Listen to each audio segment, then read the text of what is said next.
Hey, what's up, guys? It's Russo and Jordy with Backdoor Fantasy Sports, and we've got another Prize Picks video for you. This is our daily show.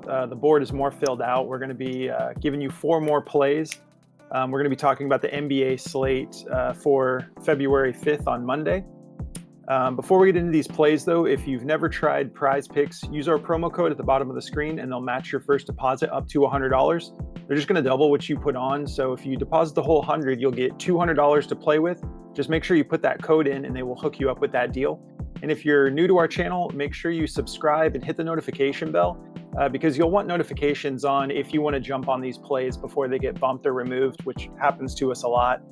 So if you have your notifications on, you'll be notified when the video drops, and you can quickly decide whether or not you want to take these plays that we're excited about. And if you guys don't mind doing us a favor and just liking the video, the best way to support the channel, and you guys have been killing it on our video on Friday when we were celebrating hitting 10,000 subs. You guys hit us up over 400 likes, which was amazing. That's like a record for us. And so we can't thank you guys enough. It puts us in front of a larger audience, and it just really helps out with the YouTube algorithm. So if you guys don't mind liking the video, just do us a favor and just hit that like button now for us. All right, so let's talk about these plays. I'm going to be getting into, I'm not going to attempt to say his first name, but I'm going to be taking a Okonkwo for over 30 fantasy score, and Darius Garland going fantasy score as well. I'm taking both of these for more. What are you getting into, Jordy? Yeah, I'm taking Evan Mobley for over 26.5 fantasy score and Kevin Huerter for over 11.5 points. All right. Well, before we get into these breakdowns, I want to tell you guys about Chalkboard, which is a company we've partnered with because it's a new platform that we're excited about. We like what they're doing over there. They have plays for as low as $1 per slip. And the best thing about Chalkboard is they give you the freedom to adjust the lines to what you want. So on like most of the plays that they give you, unless it's just like a really good value play, they won't let you adjust it. But yeah, you can bump any of these lines. They don't have fantasy score, unfortunately, so you couldn't use like my plays, for example. But on all your basic plays like points, rebounds, PRA, blocks, steals, stuff like that, you can make the line higher and get a higher payout on your multiplier, or lower it and get a lower payout on your multiplier. But they just give you all the freedom. You do have to hit every play on your slip to cash it, kind of like Sleeper. But the freedom to make your own lines is awesome. And it's just honestly a lot of fun. Like in addition to, being able to fine tune it to have a better chance to cash, it's also just a lot of fun because you can essentially just create your own demon plays, create your own goblin plays. So if you want to give that a shot, there's a link in the description of the video. And if you use code Backdoor when you're making your first deposit, they'll match you up to $100, just like Prize Picks. So you get 200 if you deposit 100. It is iOS only for now. They are finishing up the Android version, and they also have a desktop version they're working on. So if you guys want to check that out, it's good to diversify the platforms you're getting into. You never know when the platform you prefer is like having server issues or something, and you don't want to miss out on a play. Just hop over to the other platform, and you'll be good to go. So yeah, and also we want to tell you about Daily Grind, which you guys see us using it a lot, but the DFS optimizer is awesome. That's they're just a DFS tools company, and they make really killer products. And we've partnered up with them. They're close to our hearts because they came and started supporting this channel when we were at 3,500 subs. Like, we were just getting a little bit of momentum, and they reached out to us and said they love the channel. They want to work together. So it's been great. We love those guys. And they're giving all of our viewers 25% off of all of their products. So if you're interested in checking that out, just use code Backdoor, and they will hook you up with 25% off of your first month. There's a link in the description of the video if you want to check that out. But the DFS optimizer is killer, and you'll see us using it here in just a second. They have also really great tools like the correlation tool. They've got like a middling tool, a fantasy score tool. Like if you put all those together, like you really have the most upside to cash your slips. So check them out, and yeah, just make sure you use that code if you want that 25% off. And cool, so that covers that. Let's get into these plays. Starting with Okonkwo for me, fantasy score. Let's take a look at this over under. Where are you at? All right. So 242 over under, with the Clippers favored by just 3, which is pretty interesting because the Clippers have just been solid for the last 3 weeks. But yeah, pretty tight spread, only 3 points, so we don't really have to worry about a blowout here. And we also have no Clint Capella tonight. He's out right now with injury. And if we hop over to Outlier, which is an awesome statistical analysis tool. If you've used Outlier, you know what we're talking about. It's the best. If you're talking about a DFS tool that you can't do without, once you try Outlier, it's hard to not use it because they really have like a unique thing going here that I don't see other platforms or tools providing. But if you want to check them out, we've partnered with them, and so they're giving all of our viewers a 7-day free trial. So you can just give it a shot, see how you like it. And there's a link in the description of the video if you want to check that out. And they just added fantasy score that you can, we used to have to break it down with like PRA and blocks and steals, which we're going to look at that too. But yeah, now we can just look at what they've done in the past fantasy score wise. I'm sorry. I was thinking about another player because I have 2 fantasy scores. But so yeah, Okonkwo, he's only gone over this 2 times out of his last 10. But that's because, he's the backup to Clint Capella, and he's, knocked on the door of this line a couple times, even with Capella in. But we see, when he played Phoenix, he eclipsed this line, went for 32.4. He's averaging, even without Capella in, with Capella in, he's averaging about 26 minutes a game. And he's getting a decent amount of stuff done. He's pretty solid on defense.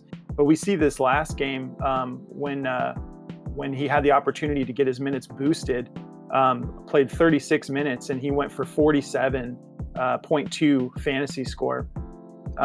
If we take a look at his history with blocks and steals, you can see he's pretty active even when he's only getting the lower minutes here, in the mid to low 20s. But in his last 3 games, he has that game against LA where he went for 2 steals and a block, and then against Phoenix, a steal and 2 blocks. Then his last game, 2 blocks. And the reason I'm highlighting that is because with fantasy score, they give you 3 points for every block and every steal. So you do lose 1 point on turnovers. But yeah, that's just like a huge boost. The defensive side of fantasy score props is really what it's all about, in my opinion. And if we take a look at this matchup for centers, 17th in steals allowed. So blocks second, so they're not too careless with allowing their shots to get blocked. But the Clippers, when it comes to steals, they're like below average at 17th. And just for fun, let's take a look at the PRA matchup here. So a little bit difficult, number 1 in points allowed to centers, and 3rd in rebounds allowed, 16th in assists allowed. So somewhat of a difficult matchup, but they've got this line set so low at just 30 when you consider the fact that he's doing so well defensively. So I just think that with Capella out, the minutes boost, I think he should see 30 to 35 minutes at least. So I'm going to definitely be taking the over here. And then if we hop over to Daily Grind and we take a look at his options, they do have his fantasy score favored to go over. It's just slightly, at just barely over 50%. So this is kind of a 50-50 shot. So go with your gut here if you don't feel comfortable with this. But he's going to be starting tonight, and he's going to be getting a lot more minutes than he typically does. And so with him being so active on defense, I definitely want to take the over here on this fantasy score. And that's going to be my first play. And then my next play, Darius Garland, somewhat of a similar situation. Not that he's getting a minutes bump because of injuries, but I think he's going to be getting his minutes increased. And we know that he's incredible. He's an incredible point guard. He's a good defender. And he can just go lights out scoring wise. But since he's been out, we've kind of, developed this focus for Donovan Mitchell. But I think that Darius Garland is going to start, working his way back in here, and the line is still set low right now. If we take a look at this over under, 235 over under with Cleveland favored by 4 points. So again, we have a high scoring game. We have low risk of blowout at just -4. And if we hop over to Outlier for Darius Garland here, and we look at his fantasy score, I'm sorry, this is his PRA. Let me hop over to his fantasy score. If we look at his fantasy score, you can see he's gone over this 8 out of his last 10 games. So I think this is just a minutes issue. If you look at all of these games where he's going over, his minutes have been solid. Even this last game against Detroit on January 31st, he only played just over 20 minutes, 20.5 minutes, and he still went for almost 30 fantasy score. So I'm feeling good about this play. I think this is his minutes have been still in that lower margin since he's been back. But I think that this is going to be the night where he gets unleashed a little bit. If we hop over to blocks and steals, since we like that kind of stuff for fantasy score, he's not too bad. When he was in his healthier run here, he had games where he went for 4, which for fantasy score, that's 16 points alone. But he's looking like he's only had one game where he didn't get at least one stock, which is like a block or a steal. This matchup is great. Sacramento being 20th in steals allowed, so they turn the ball over. They're vulnerable to that. 7th in blocks allowed, so they're not elite at protecting their shots from getting blocked, either being in situations where their shot could be blocked. But I feel really good about this play.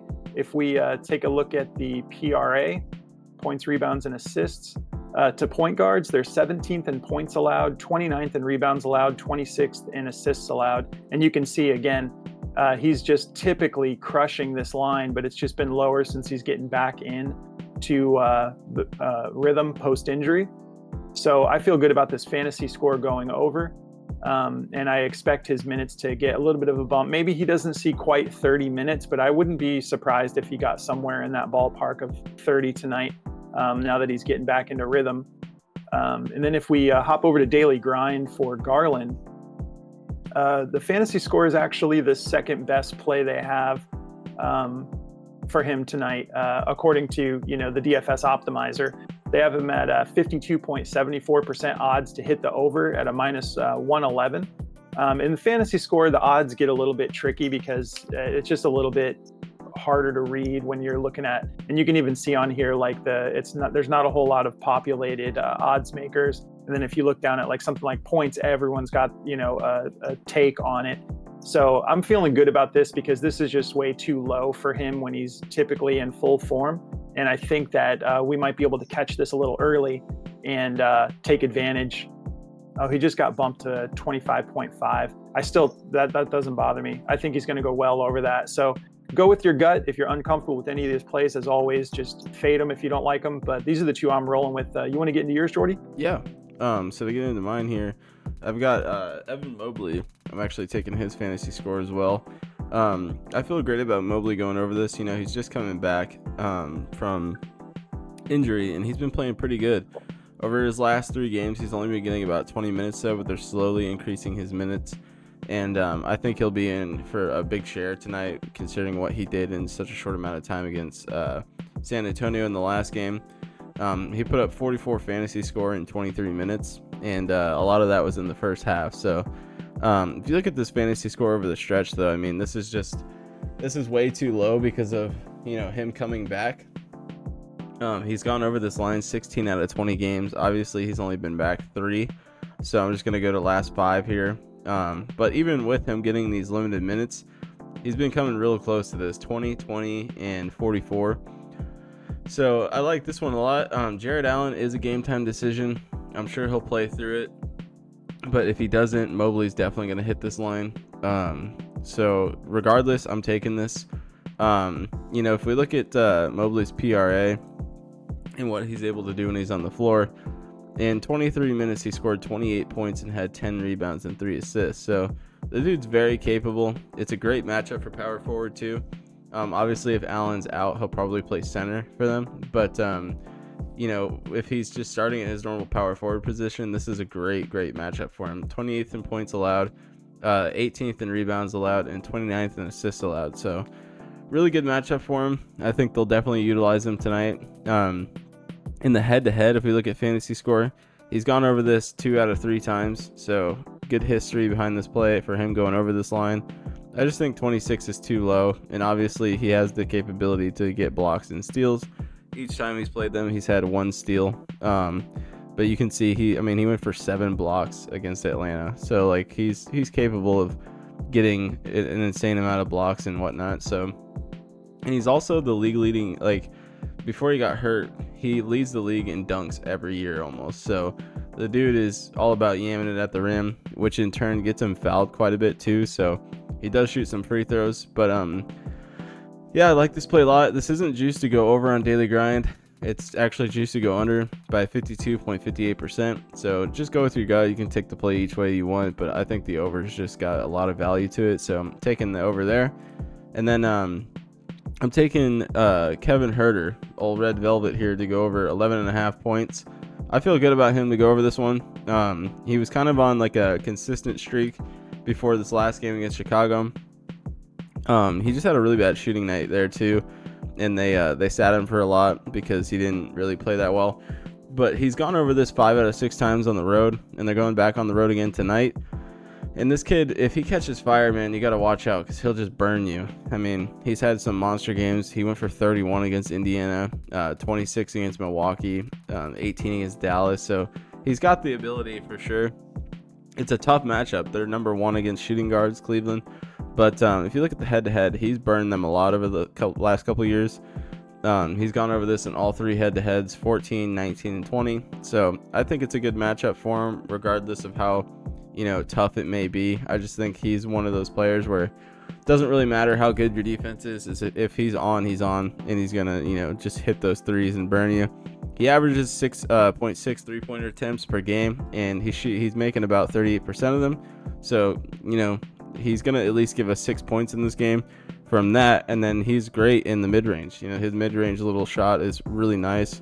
He's shooting 50% from the floor. So I like him to go over this tonight. I think it's a pretty good time for him to do it with how he's been heating up and he's been getting his minutes back. He's averaged about 31.9 minutes a game. So as long as he doesn't go on some crazy bad shooting night, which is possible with all these shooters. I mean, we've seen it time and time again with these shooters. You'll take them and some of them go like 1 for 11. You can't predict stuff like that, right? So I'm taking the over here. If you look at Daily Grind, this one's not juiced to go over either. It's just barely juiced to go under. It's basically a 50-50 shot. It's 50.14%. But his PRA is juiced. If you guys like his full PRA, I kind of like this fantasy score too. It's set pretty low, and he does get a bunch of blocks and steals. So there's plenty of options when it comes to Kevin Huerter that I like. I just like his points because whenever he's getting his PRA or his fantasy score done, he's getting his points well over 11.5. So I like him to go over this 11.5 point line. I think for all the other stuff to hit, he's going to have to get 12 points anyway. So for me, it just makes more sense for a shooter just to get his points. So that's the 2 I've got, man. Yeah, man, I love both of those picks. I feel good about all 4 of these. I feel like Darius Garland and Evan Mobley have a pretty similar narrative in this matchup as far as like coming off injury. And because of that, their lines are low right now. Yeah. Because, if they're in full form and we see their lines set at this, we're smashing the over. So it's all about like us trying to kind of catch these ahead of the curve a little bit. And as far as Kevin Huerter, he's one of those guys, if he catches a little bit of fire, even if he were to start slow, he could easily put that up in 1 quarter. Because the dude can turn into a sniper at any moment from beyond the arc. But anyways, guys, these are the 4 we're rolling with. We're excited about this slate. And if you want to check out our Discord, there's a link in the description of the video. It's about 50 cents a day is what it works out to be. Really good community over there, and there's all sorts of different types of sports, from like esports to NHL to like we've got guys that are covering everything in there. And so if you want to check that out, there's a link in the description of the video. When you go into Discord, if you decide to come and hang with us, just make sure you go up to server subscriptions once you're in Discord and subscribe. Once you subscribe, it'll unlock all the channels. I saw someone in the comments was talking about Jordy featuring some esports plays. And while that doesn't really make sense for us to do a full segment on esports yet, we'll see how things go in the future. But if you want, that kind of stuff, Discord's where to go, because they're in there around the clock talking about esports plays, because these guys are savages in there that just want to have plays going around the clock. But anyways, guys, we appreciate you. We hope you have a great Monday, and we will catch you in the next video. Good luck, guys.